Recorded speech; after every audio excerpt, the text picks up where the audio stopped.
نے جو پہلی مخلوق پیدا کیا نا وہ فرشتے تھے. اللہ نے فرشتوں کو جمع فرمایا. جمع کر کے اللہ تعالیٰ نے اجتماع کیا اور اجتماع میں جتنے ملائکہ تھے وہ موجود تھے اور اس محفل میں اللہ تعالیٰ نے ان فرشتوں کو کلام سنایا. وہ کلام کیا تھا؟ یہ قرآن تھا. اور کہاں سے 30 پارے نا الف لام میم سے لے کر والناس تک کتنے پارے ہیں؟ 30 پارے ہیں. اللہ تعالیٰ نے 2 سورتیں پوری تلاوت کی, پوری 2 سورتیں, اور میں ایک سورہ یاسین ہے اور دوسری سورہ طٰہٰ. یہ 2 سورتیں پوری اللہ تعالیٰ نے تلاوت فرمائی ہیں. لیکن ہوا کیا, جتنی محفل تھی نا اس محفل پر رکت طاری ہو گئی, وجد طاری ہو گیا. اور جس وقت اس وجد کی کیفیت سے وہ مخلوق یعنی وہ فرشتے باہر نکلے تو انہوں نے کچھ جملے کہے جو جملے قیامت کی صبح تک حضور کی امت کے لیے مثال راہ بنا اور یہ اعزاز بن گیا کہ ابھی ہماری تخلیق سے 1000 سال پہلے ہمارے لیے اللہ کی نوری مخلوق فرشتوں نے کیا پیغام بھیجا. وہ پیغام سنیے اور اس کے بعد اجازت چاہیے. یہ 2 سورتیں سننے کے بعد فرشتوں نے جب وہ اس کیفیت سے باہر نکلے نا ان کی زبانوں پہ ایک جملہ, پہلا جو جملہ تھا وہ تھا طوبیٰ لأمتی ینزل الیہم ھذا. امتیں تو بڑی ہیں, 1,24,000 پیغمبر ہیں نا, لیکن فرشتوں نے کہا کہ اس امت کو مبارک ہو جس امت کو یہ قرآن ملے گا. 1000 سال ہم سب کی تخلیق سے پہلے فرشتے اللہ کی بارگاہ میں عز و نیاز کا ادب و ثبات کا پیکر بن کے یہ جملے کہہ رہے ہیں طوبیٰ لأمۃ ینزل الیہم ھذا. یا اللہ اس امت کو مبارک ہو جس امت کو تو یہ کتاب عطا فرمائے. دوسرا جملہ تھا ان کی زبان پر, وہ جملہ تھا, پہلا جملہ تو عموم پر دلالت کرتا ہے نا کہ ساری امت کو مبارک ہو. پھر فرشتوں نے سوچا ہوگا نا کہ اس امت میں کچھ خاص لوگ بھی ہوں گے تو ذرا ان کی تخصیص بھی کر دی جائے تاکہ ان کی بھی حوصلہ افزائی ہو جائے. فرشتوں نے کہا طوبیٰ لأجواف تعمل ھذا, طوبیٰ لأجواف تعمل ھذا. ان سینوں کو مبارک ہو جو سینے اس کلام کو محفوظ کریں گے. گویا کہ حافظ قرآن کی جو روح کی تخلیق ہوئی نا, تو بڑے دور کی بات ہے, بڑے ابھی 1400 سال تو 1400 سال سے زائد عرصہ تو حضور کی امت کی سلسلے کو چلے ہوئے گزر گیا ہے. ابھی 1400 سال کے بعد ایک بچہ حافظ قرآن ہوتا ہے, لیکن ابھی اس کی روح کی تخلیق بھی نہیں ہوئی, ابھی صرف نوری مخلوق کی تخلیق ہے. تو فرشتے مبارکباد دے رہے ہیں طوبیٰ لأجواف تعمل ھذا. اس حافظ قرآن کو مبارک ہو جو حافظ قرآن اپنے سینے میں اس مقدس کلام کو محفوظ کرے گا. آج 1400 سال بعد,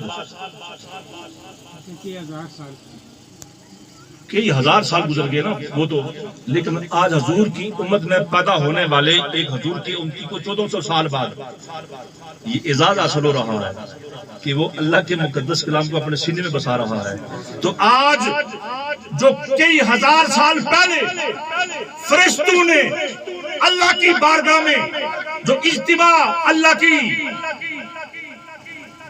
منعقد کی ہوئی محفل تھی, اس محفل میں جو پیغام بھیجا, آج یہ حافظ قرآن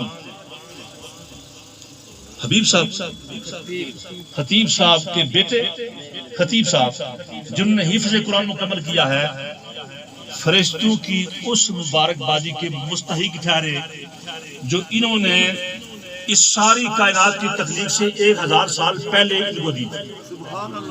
کتنے بڑے اعزاز کی بات ہے۔ اچھا پھر کسی کے دل میں یہ خیال ہوگا کہ میں تو سحری کے وقت اٹھ کر حافظ قرآن تو نہیں ہوں، حافظ قرآن تو میں نہیں، سحری کے وقت اٹھ کر میں 2 پارے پڑھتا ہوں، 3 پارے پڑھتا ہوں، 1 پارہ پڑھتا ہوں، آدھا پارہ پڑھتا ہوں، 1 رکوع پڑھتا ہوں، دن کو جب موقع ملے میں 1 رکوع پڑھ لیتا ہوں، 2 رکوع پڑھ لیتا ہوں، 1 پارہ پڑھ لیتا ہوں۔ کوئی کہتا جی میں 8 پارے 10 پارے روز، کوئی ایسے لوگ بھی ہیں جو ختم کرتے ہیں۔ آج یہاں اس باشن میں جو موجود ہے ایسے لوگ کہ جو لوگ 10 پارے 8 پارے 6 پارے روز پڑھ کے اپنے مسجد سے اٹھتے ہیں، ایسے لوگ موجود ہیں۔ شاید ان کے دل میں یہ سوال ابھرے کہ آسان تک کسے کھاتے جی کوئی نہ سڑا تو نہ ہی کوئی آیا، اے مبارک بادیوں کے صرف حافظہ واسطے اور حضور کے امتیہ واسطے، لیکن آدھی رات کو اٹھ کے جو ہم یہ مقدس کلام اللہ کا پڑھتے ہیں، ہمارے لیے بھی کوئی پیغام فرشتوں نے اس وقت کوئی رقم کیا ہے یا نہیں کیا ہے؟ اللہ کے پیغمبر نے فرمایا، اسلام کی زبان سے نہیں، امام الانبیاء نے فرمایا، تیسرا جملہ تیسرا پیغام فرشتوں کی زبان پہ یہ تھا، توبہ لِأَلْسِنَتِهِمْ تَنْطِقُ بِهَذَا، ان زبانوں کو مبارک ہو جو زبانیں اس مقدس کلام کو پڑھیں گے، ان زبانوں کو مبارک ہو جو زبانیں آدھی رات کو اٹھ کے اس کو اپنا وظیفہ بنائیں گی، رات کو 12 بجے اٹھ کے اس کو اپنا وظیفہ بنائیں گی، دن کو جب اپنے کام سے فراغت ملے گی اس مقدس کلام کو اپنی زبانوں کا وظیفہ بنائیں گی۔ تو فرشتوں نے 1000 سال پہلے اس امت کی اس پوری کائنات کی تخلیق سے یہ جملہ ارشاد فرما دیا، طوبیٰ لِأَلْسِنَتِهِمْ تَنْطِقُ بِهَذَا، ان زبانوں کو بھی مبارک ہو جو زبانیں اس مقدس کلام کو پڑھیں گی۔ میرے دوستو، پھر اللہ کے پیغمبر نے جو جملے ارشاد فرمائے وہ فرمایا کہ عرش عظیم ایک بہت بڑی جگہ ہے، بہت بڑی جگہ ہے، اتنی بڑی جگہ ہے عرش عظیم کہ جس کے ذریعے سے میرا رب اپنا تعارف کروا رہا ہے۔ تو جتنا بڑا ہوگا اتنا بڑا اپنا سٹیٹس جاری کرے گا نا، کہ میرا سٹیٹس یہ ہے، میں فلاں خاندان سے تعلق رکھتا ہوں، فلاں قبیلے سے میں بلانگ کرتا ہوں، میرا یہ تعارف ہے، یا کسی عہدے سے وہ اپنا سٹیٹس جاری کرے گا کہ میں فلاں عہدے سے میرا تعلق ہے۔ اللہ نے فرمایا میں رب ہوں اور میرا تعارف یہ ہے، وَلَهَا عَرْشٌ عَظِيمٌ، کہ میں عرش عظیم کا مالک ہوں، میرا تعارف یہ ہے۔ عرش عظیم بہت بڑی جگہ ہے، اللہ اپنا تعارف اس عرش عظیم کے ذریعے سے کروا رہا ہے۔ اور امام الانبیاء صلی اللہ علیہ وآلہ وسلم نے جملہ ارشاد فرمایا کہ اگر یہ قرآن لباس